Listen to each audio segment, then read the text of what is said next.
Sepertinya perang di Ukraina akan menjadi semakin panjang, jauh dari perkiraan banyak pengamat yang mengatakan Ukraina merugi karena semua senjata yang dikirim pihak barat adalah berupa pinjaman atau hutang. Karena itu, perang harus dihentikan dengan Ukraina mengaku kalah dan Rusia mendapatkan 5 wilayah Ukraina atau seluas 20% wilayah Ukraina lepas ke Rusia. Bayangkan, dari perhitungan analisa keuangan, bunga dari pinjaman ke Ukraina selama 10 bulan berperang adalah $20 billion alias anggaran yang telah diturunkan pihak barat lebih dari $500 billion.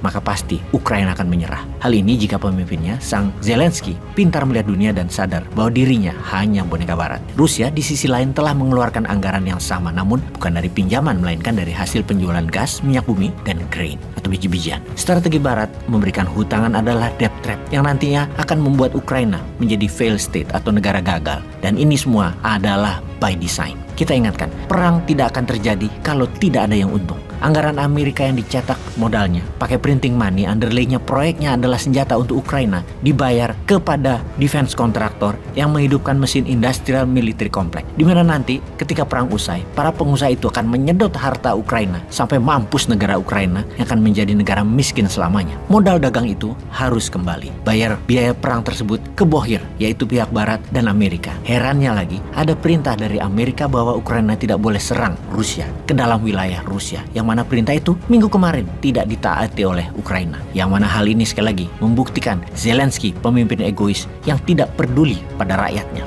Ukraina melancarkan serangan udara menarget 2 pangkalan militer di wilayah Rusia menggunakan pesawat tak berawak atau drone pada minggu lalu yang menyebabkan Rusia membalas serangan itu ke banyak infrastruktur kelistrikan di Ukraina. Saling serang tersebut mengakibatkan eskalasi pertempuran di berbagai wilayah meningkat. Rusia yang geram dengan jembatan yang dibom pihak Ukraina tambah marah dengan 4 serangan udara masuk ke wilayah Rusia, di mana serangan dari pihak Ukraina juga bisa dikatakan menjadi yang paling berani sejak negaranya diinvasi Rusia 10 bulan lalu. Karena bukan menyerang wilayah Ukraina yang dikuasai oleh Rusia, namun masuk jauh ke dalam wilayah Rusia. Pihak Ukraina menggunakan drone era Uni Soviet yang menarget pangkalan militer di Ryazan dan Engels sekitar 483 km dari perbatasan Ukraina, merusak bandara militer dan merusak 2 pesawat tempur. Lapangan terbang pangkalan Engels di dekat sungai Volga selatan Rusia adalah pangkalan yang menjadi rumah bagi pesawat pembom jarak jauh Rusia yang mampu membawa hulu ledak nuklir. Sejumlah pesawat Tupolev 160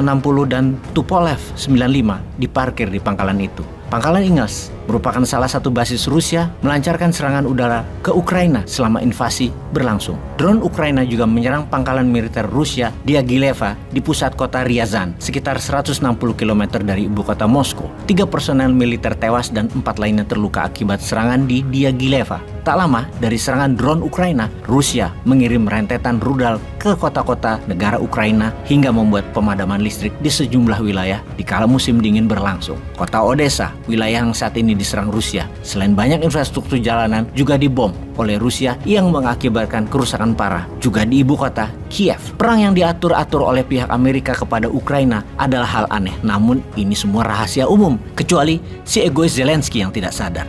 Karena bisa diartikan bahwa perang ini memang dipelihara oleh pihak NATO, khususnya Amerika, dipelihara agar lama, agar bisa jadi mesin uang bagi industri militer Amerika. Jadi ada alasan untuk kendali dolar Amerika. Kebetulan Zelensky-nya seorang narsistik grandios. Oh, ada hal penting yang harus kita pertimbangkan, yaitu kita melihat perang ini masih lama, itu pertama. Yang pasti akan menjadi mesin profit bagi Amerika.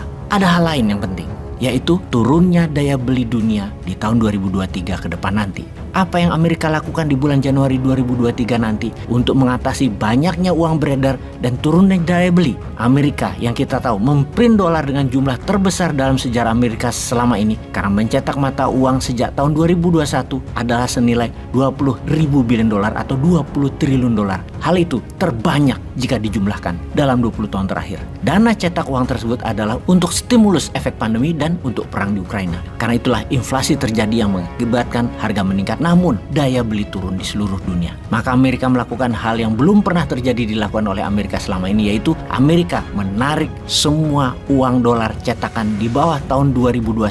Dan ini semua berlaku di Januari 2023, alias kalau uang dolar cetakan tadi tidak ditukar dengan uang baru, maka dolar cetakan tahun 2021 ke sana, uang lama tersebut menjadi tidak berlaku. Dunia saat ini gempar dan marah kepada Amerika. Ini langkah yang akan menyebabkan blunder bagi Amerika pastinya, karena triliunan dolar akan hilang dan menjadi tidak bernilai. Walaupun hal itu mungkin akan menstabilkan uang beredar dengan hasil produksi, namun hal ini adalah tindakan kurang ajar dan tidak amanah atas kepercayaan dunia akan dolar. Maka sahabat, kesimpulan yang kita dapati adalah perang Ukraina masih harus panjang agar uang cetakan Amerika yang dicetak sejak tahun 2021 sejumlah lebih dari 20 triliun dolar punya underlying proyeknya, yaitu peralatan perang. Kedua, nilai dolar akan menjadi tidak menentu, bisa naik karena demand besar atau rush, dan mungkin akan membawa dolar terhadap rupiah ke arah 18.000 rupiah per dolar. Kemudian, ikatan kuat petro yuan sebagai pengganti dolar dalam mata uang transaksi pada dunia perminyakan akan membuat demand terhadap dolar menurun. Devisa Indonesia bisa amburadul jadinya. Sudah dolar mahal, namun kebutuhan buat transaksi antar negara berkurang. Tahun 2023 bisa menjadi tahun kegelapan ekonomi bagaikan tahun kegelapan pandemi di tahun 2020 kemarin. Semua ini adalah man-made disaster, petaka ciptaan manusia sendiri. Bagi Indonesia, kalau kita punya visi kelas dunia dan pemimpin kelas dunia, inilah masa Indonesia menyalip di tikungan untuk menjadi pemain dunia. Bisa nggak maininnya?